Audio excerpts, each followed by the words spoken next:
welcome to another video from UA code 127.0.0.1. Students, in my today lecture, I will work on second lab of SQL injection from Web Security Academy. Okay, this lab is all about how you can actually find a column that contains some text. The description of this lab is present here. If I read this lab contains an SQL injection vulnerabilities in product category filter. Students, you can see here some product categories are present, and you can click any product category in order to solve this lab. The results from the query are written in application response. So you can use a union attack to retrieve data from other tables. To construct such an attack, you first need to determine the number of columns written by the query. Students, in my last lab, I teach you about how you can actually find the number of columns from a query. But now you have to find about actually which columns contain the text. So by clicking on Access Lab, I will open this page, and now I'm going to Bubsuit, and Bubsuit should be on in order to capture my request.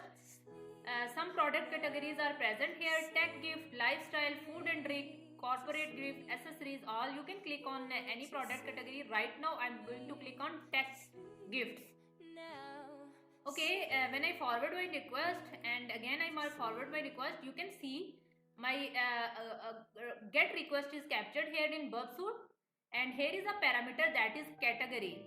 This is product category, and the value that is passed to this parameter is tech gift.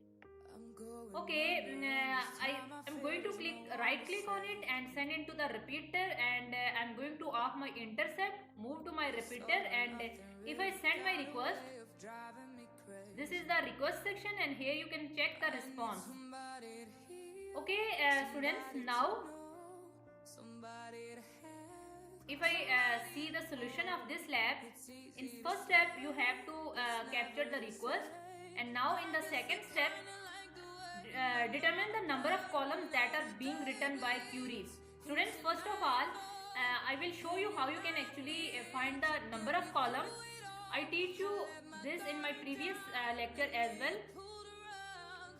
Okay, now I'm going to remove tech gift from here, and now if I put here colon and then plus and then union,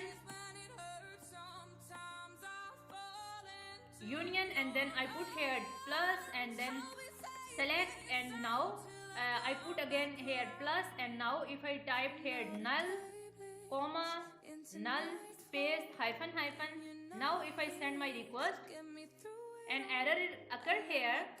It means two columns are not present.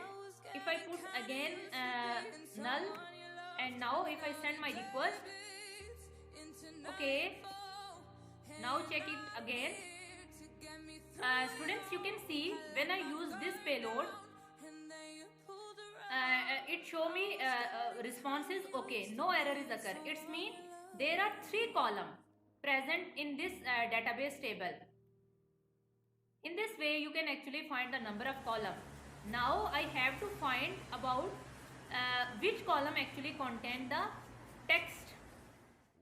So the method is that I have checked one by one column. First of all, I remove null from first column and put here some text, and text should be put in colon.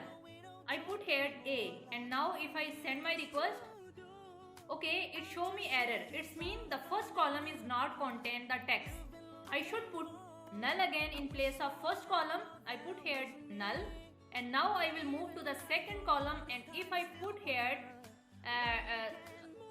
some string in quotes, and now I send my request, you can see the response is okay. It means the second column contains some text. It means second column contains some text. Now let's see column third is also contain text or not. Okay, I remove null from here, and now put some text here, and I send my request. An error is occurred. It means column 3 is not contain text value. Only column 2 contain text value. students, this is the way actually how you can actually find which column contain text. This is all about this lab, that is SQL injection union attack, finding a column containing text. Hope so guys you will do practice about it. I will come to you with my new lab solution. Then till tomorrow, Allah Hafiz and take care.